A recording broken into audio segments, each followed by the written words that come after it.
Hey guys, this is Ayantika, your legal faculty here at Catapult, and in today's video, we are going to discuss 5 landmark Supreme Court judgments that shaped the Indian Constitution. The first case that we are going to discuss is Keshavananda Bharati vs. State of Kerala, 1973. The facts of this case are as follows.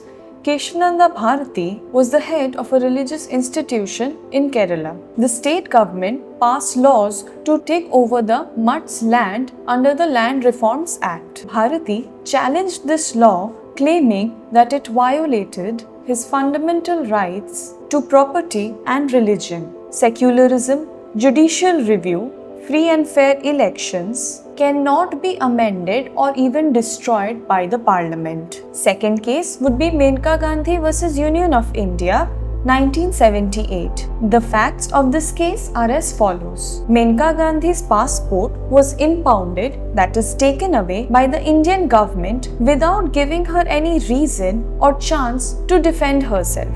She challenged this, saying that it violated her fundamental rights. The issue for this case was, does personal liberty under Article 21 of the Indian Constitution mean that the government can take away someone's right without a fair process? The judgment given by the Supreme Court ruled that Article 21 doesn't just mean physical freedom. The procedure to take away liberty must be just, fair and reasonable. This case linked Article 14, Article 19 and Article 21 as interconnected rights. This case also expanded the scope of Article 21 to include rights like right to travel, right to reputation, right to education, right to live with dignity. It also introduced the due process of law in India. It also made fundamental rights more meaningful and dynamic.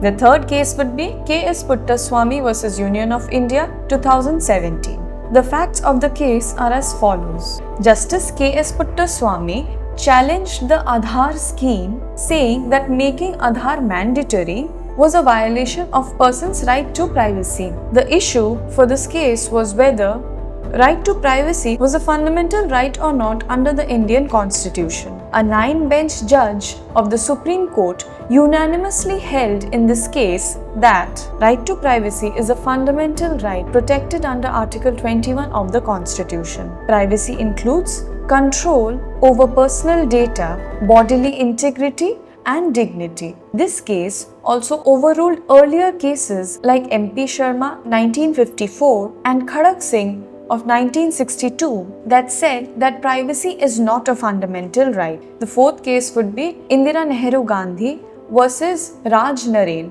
1975. The facts of this case are as follows. The issue of the case was, can the parliament change the constitution to protect one person's election? Here, the Supreme Court struck down the 39th Amendment and it ruled that free and fair elections are part of the basic structure doctrine and that the Parliament cannot pass any laws that violate the principles of democracy. This case reinforced that democracy cannot be bypassed even during the emergencies. It also strengthened the judicial independence and constitutional supremacy. This case was a direct consequence of the emergency and is a symbol of the court standing up against the political abuse of power. The fifth case would be Minerva Mills versus Union of India, 1980.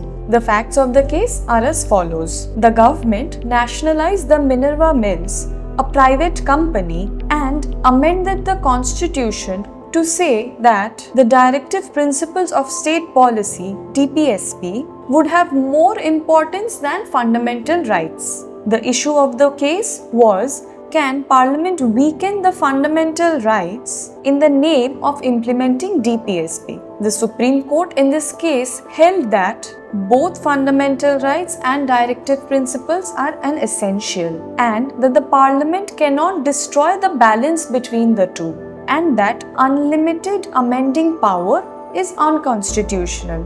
This case also reaffirmed the basic structure doctrine from Keshavananda Bharati and also emphasized the harmony between Part 3 and Part 4 of the Indian Constitution. It also protected the citizens from losing their rights in the name of state policy. That is all for today's video. Thank you and see you in the next one.